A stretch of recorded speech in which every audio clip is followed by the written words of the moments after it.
અમદાવાદના હૃદયમાં આવેલું ગુજરાત સાયન્સ સિટી, જ્યાં વિજ્ઞાન અને નવીનતા એક સાથે ખીલે છે.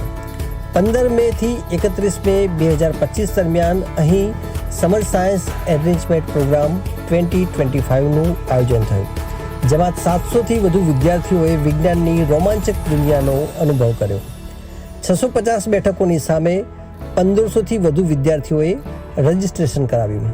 આ કાર્યક્રમમાં 14થી 18 વર્ષની વયના 700 વિદ્યાર્થીઓએ ભાગ લીધો, જેમણે વિનામૂલ્યે ઓનલાઈન નોંધણી કરીને આ તક મેળવી. 15 મે 2025ના રોજ બ્લોક કોડિંગનું આયોજન કરવામાં આવ્યું. આ વર્કશોપમાં વિદ્યાર્થીઓએ સ્ક્રેચ પ્લેટફોર્મ દ્વારા લોજિકલ થિંકિંગ અને એનિમેશન ગેમ ડિઝાઇન વિશે શીખ્યા.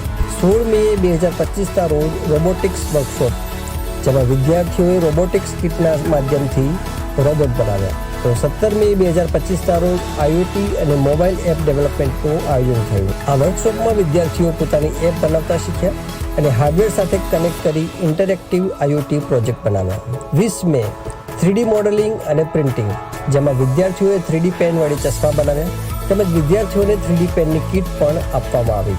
21 મે મેથ્સ થ્રુ ઓરિગામી, જેમાં વિદ્યાર્થીઓ પેપર વડે સહેલાઈથી ગણિતના સિદ્ધાંતો શીખ્યા.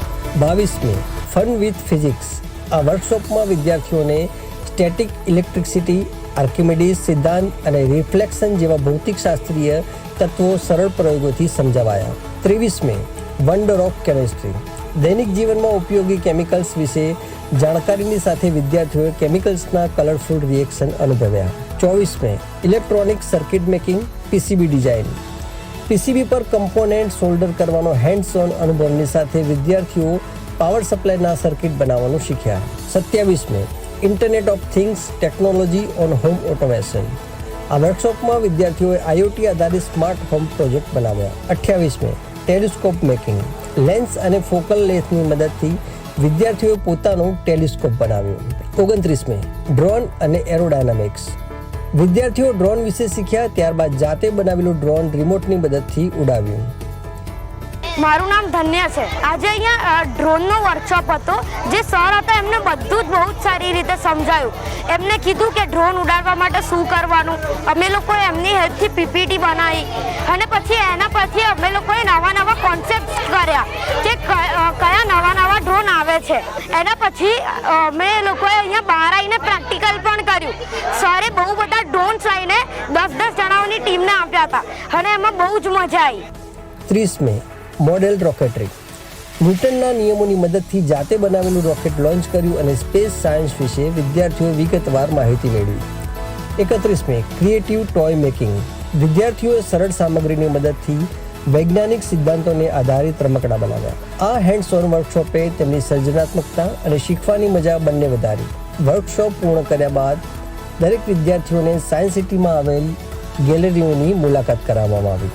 સમર સાયન્સ એનરિચમેન્ટ પ્રોગ્રામ 2025 એ યુવાનોમાં વિજ્ઞાન અને ટેકનોલોજી પ્રત્યેનો ઉત્સાહ જગાડ્યો.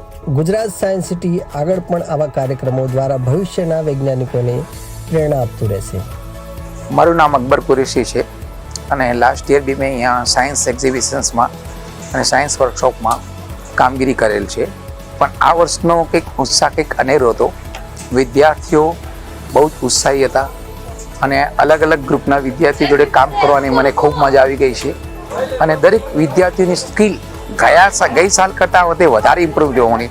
એમાં ખાસ કરીને નાના બાળકો જે સાયન્સનું નોલેજ લઈને આજે આવ્યા હતા, એમ જોતા લાગે કે ખરેખર મોટા હોય એમના જોડેથી શીખવા જેવું છે. Thank you so much.